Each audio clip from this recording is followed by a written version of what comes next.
রাজহংসীর মতো চঞ্চলা চপলা মেয়েটি কে? ওই যে দিনু মাস্টার আছে না, ওই দিনু মাস্টারের ষোড়শী কন্যা। উরি উরি উরি উরি মনে হয় অনন্যা হয়েছি। ওই মিশুরি মিশুরি ওই সেটি সেটি খাই।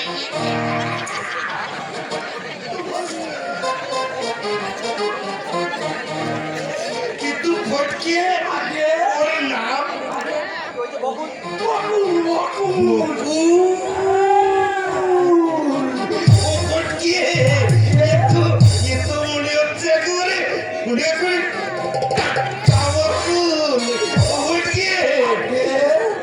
বকুলের ওই ফুল বলে ওরে মধু জমেছে। বকুলের ওই ফুল বলে মধু জমেছে। তাই তো এই দুষ্টু ভব, তাই তো এই দুষ্টু ভব মধু খাবে রে। বকুলের ওই ফুল বলে মধু জমেছে। বকুলের ওই ফুল বলে মধু জমেছে। উফ কি মিষ্টি কি মিষ্টি।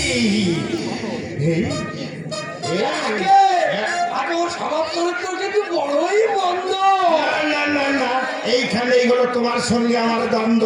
যার এত মিষ্টি গন্ধ সে কবু হয় না মন্দ। ওই ওই বকুল প্রিয়াকে না আমার খুব পছন্দ। মতো ছড়াটা তুমি খানা বলছো?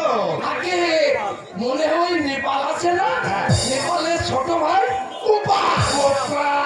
আরে শালা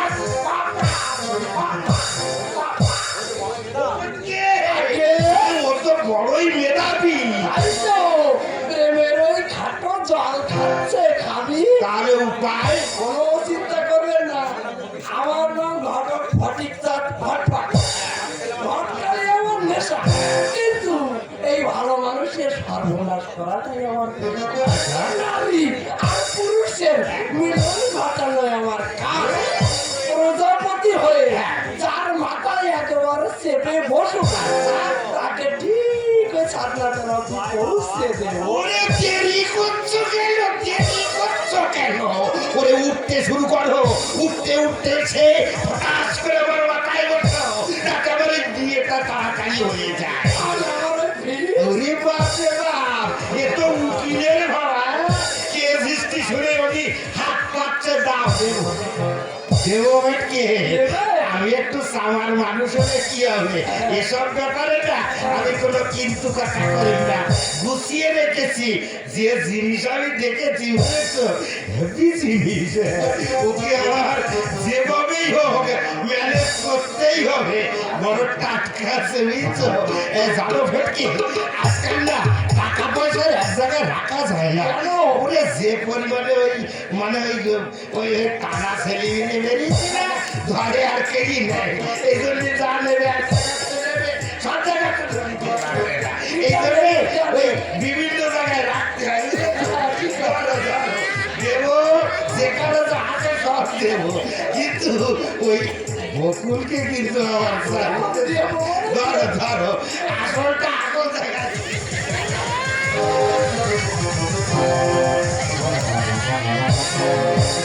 না ধরো কিন্তু কথা শোনো, ওই বকুল প্রিয়াকে কিন্তু আমার চাই, বুঝেছো? আর যদি একবার দিতে পারো তাহলে তো বুঝতে পারছো টাকার কোনো সমস্যা হবে না, যা সমস্যা দিয়ে দেবো। কোনো চিন্তা করবেন না, কোনো চিন্তা করবেন না। এই ঘটক ফটিক তাদের হাতে যখন মালকড়ি পড়েছে, তখন আর কোনো চিন্তা নেই।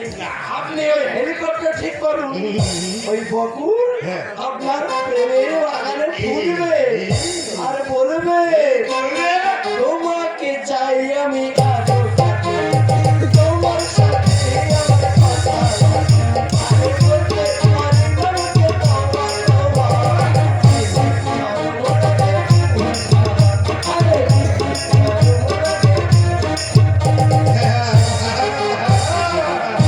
যেভাবে খোসা মেরে গেল মনে হয় 30টা আমার হবে।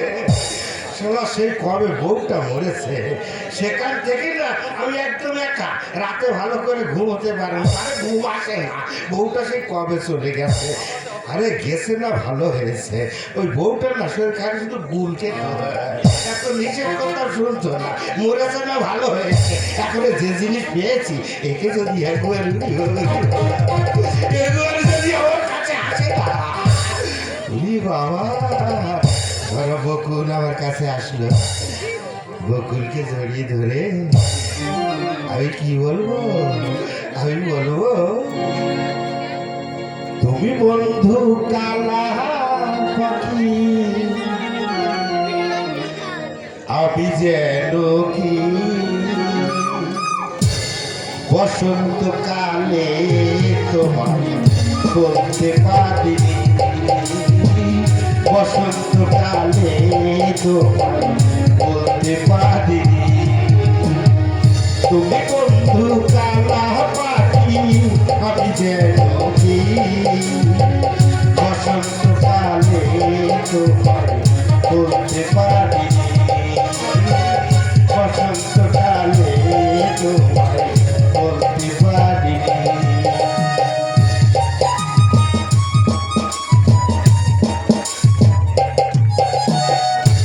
বকুল উঠবে তোমার দুঃখের জমান অন্ধকার দূরে সরিয়ে সুখের সূর্য একদিন উঠবে যার মা ঝিয়ের কাজ করে সন্তানদেরকে মানুষ করেছে, তার কাছে ডাক্তারি পড়ার স্বপ্ন বাতুলতা ছাড়া আর কিছু নয় বকুল।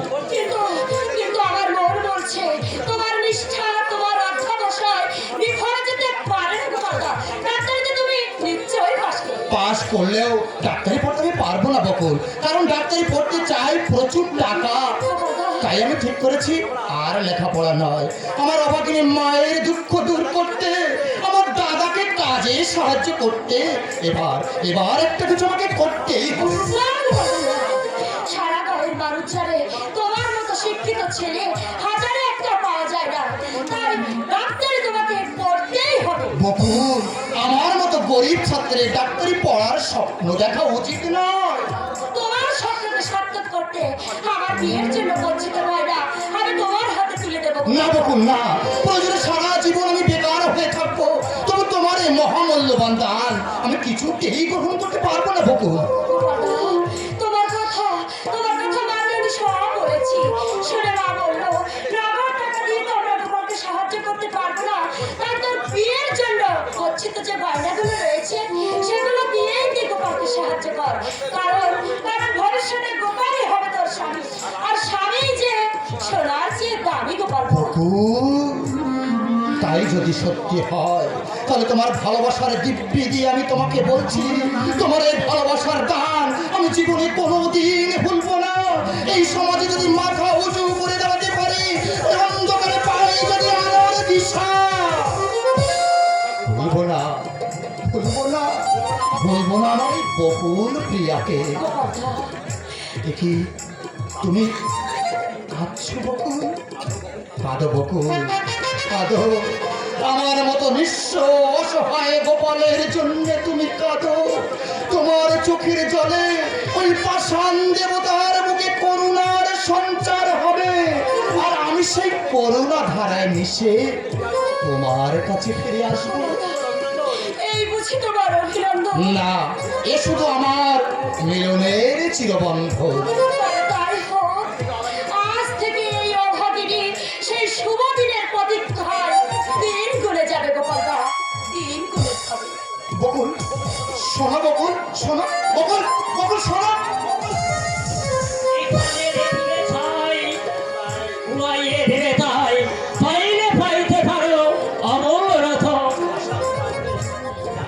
আমি জানতাম তুমি পারবে, তাই সংবাদটা শুনেই আমি তোমাকে শুভেচ্ছা জানাতে এসেছি। মাস্টারমশাই, আমি পাস করেছ গোপাল, ডাক্তারি প্রবেশিক্ষায় 10ম শ্রেণীতেই তুমি পাস করেছ। আমি 10ম স্থান অধিকার করে পাশ করেছি মাস্টারমশাই। আনন্দে গর্বে বুকটা আমার ভরে গেছে গোপাল। শিক্ষক হিসাবে ডাক্তারের কাছ থেকে জীবনের প্রতিদান আমি তো পেয়ে গেছি। না না, এখন কোনো কিন্তু নয়, এখন শুধু তোমার একমাত্র লক্ষ্য হবে ওই সামনের দিকে এগিয়ে যাওয়া আর ডাক্তারি পাস করে তোমাকে এই দেশের সেরা ডাক্তার হওয়া। মাস্টারমশাই, পাশ করলেও ডাক্তারি পড়তে আমি পারবো না মাস্টারমশাই। কেন? আমাদের আর্থিক অবস্থার কথা আপনি তো জানেন মাস্টারমশাই। একা দিনমজুর দাদার উপার্জনে আমরা বেঁচে আছি, তাই ডাক্তারি পড়ার মতো ব্যয়বহুল শিক্ষার কথা চিন্তা করা আর ছেঁড়া কথায় 1.5 লাখ টাকার স্বপ্ন দেখা দুই সমান। গোপাল, তোমার এই উজ্জ্বল ভবিষ্যৎ দেখে ঢাকা মাস্টারমশাই, শুনেছি আমার বাবা আমার জন্মের কয়েক মাস আগে অন্যায়ের প্রতিবাদ করতে গিয়ে আততায়ের স্ত্রীকে প্রাণ হারিয়েছে। তখন আমার দেশের মা আমাদের 2 ভাইকে বাঁচানোর জন্য ওই বাবুদের দুয়ারে ঝিয়ের কাজ করে জীবিকা নির্বাহ করেছে মাস্টারমশাই। তারপর আমার দাদা যখন একটু বড় হলো, তখন সে নিজের ভবিষ্যতের কথা চিন্তা না করে আমাদের মা ভাইয়ের জন্য কখনো ওই চায়ের দোকানে গ্লাস ধোয়া, কখনো রাজমিস্ত্রি জোগাড়িতে টাকা উপার্জন করে আমার মায়ের দুঃখ কষ্ট দূর করার সে চেষ্টা করেছে মাস্টারমশাই। তাও সব আমি জানি বাবা গোপাল, তবু আমি বলছি হুতাশ হয় না, ডাক্তার তোমাকে হতেই হবে। মাস্টারমশাই, হ্যাঁ, তাতে যদি আমি তোমাকে অনেক সাহায্য করবো। মাস্টারমশাই, আপনি? হ্যাঁ, কারণ শিক্ষকের কাছ থেকে শিক্ষক তো সন্তান সম, তাই সন্তান সম ছাত্রকে সাহায্য করা শিক্ষকেরই তো কর্তব্য। ছোট ভাইটাকে লেখাপড়া শিখে মানুষের মতো মানুষ করে বলে করা। দাদা, ভয় কি রে? এই নেপাল যখন বেঁচে আছে তো ডাক্তারি পড়া কোনদিন আটকাবে না। আমি যেভাবেই পারি না কেন, যেমন করেই পারি না কেন, তোর ডাক্তারি পড়া খরচ আমি চালিয়ে দেবো। মনে রাখিস ভাই, ডাক্তারি কিন্তু তোকে হতেই হবে। এই যে তার উপযুক্ত কথা। মাস্টারমশাই, আমার ছোট ভাইটাকে আপনি আশীর্বাদ করুন। ওকে যেন আমি লেখাপড়া শিখিয়ে মানুষের মতো মানুষ করে গড়ে তুলতে পারি, দাদা। 10 জনের 1 জন করতে পারি। তুমি ছিলে আমার ছাত্র, আমি তোমাকে খুব ভালো করে চিনি। তোমার হৃদয় মন ভালোবাসায় ভরপুর। মাস্টারমশাই, এগিয়ে যাও গরমে দিনের দুধ সমস্ত বার আমি ভর্তি দুপায়ে বাড়িয়ে এগিয়ে যাও তোমার সদবার পথে। তোমার চলার পথে রইল আমার আশীর্বাদ আর মুখ ভরা ভালোবাসা। কোনো চিন্তা নেই, কারণ আমার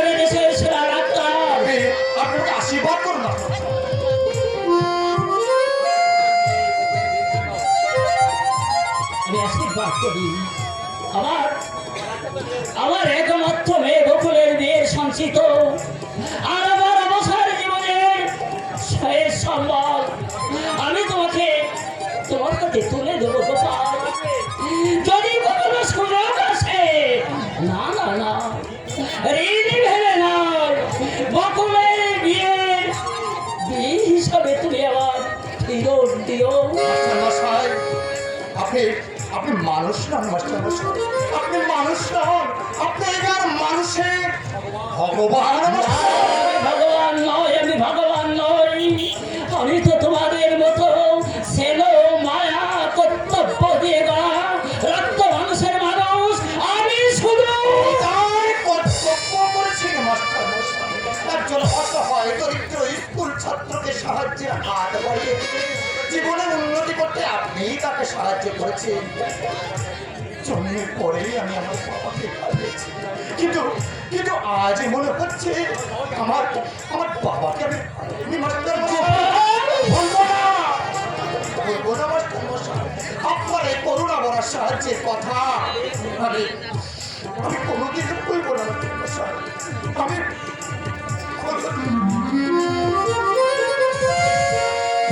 আরে জানি গোপাল, তোমার মতো মেধাবী ছাত্র কৃতজ্ঞ বলো অকৃতজ্ঞ পরিচয় দিতে পারবে না। মাস্টারমশাই, জিততে হবে গোপাল, জিততে হবে। জীবনের জুয়া খেলায় তোমাকেই তো জিততে হবে। জিতবো মাস্টারমশাই, আমি নিশ্চয়ই জিতবো। এই দৈন্যদশা কাটিয়ে গোপালকে আমি ডাক্তার হিসেবে প্রতিষ্ঠা করবো। দুঃখের কারণে জমি সরিয়ে আমি সুখের আলো যাবো মাস্টারমশাই। মাস্টারমশাই, আপনি ওকে আশীর্বাদ করুন। আশীর্বাদ করি, সংকল্পে অটল হয়ে তুমি জীবন যুদ্ধে জয়ী হও, জয়ী হও। তবে তাই হোক, সকলের ভালোবাসা পাথেয় করে গোপালকে ডাক্তারি করতে এগিয়ে যাবো আমার স্বপ্নের পথে। সেখানে যত টাকা পয়সা নই থাক, তবু আমি এগিয়ে যাব, কারণ আমি তো বড় ভাই। সংসারের সমস্ত দায়িত্ব তো বড় ভাইকে নিতে হয়।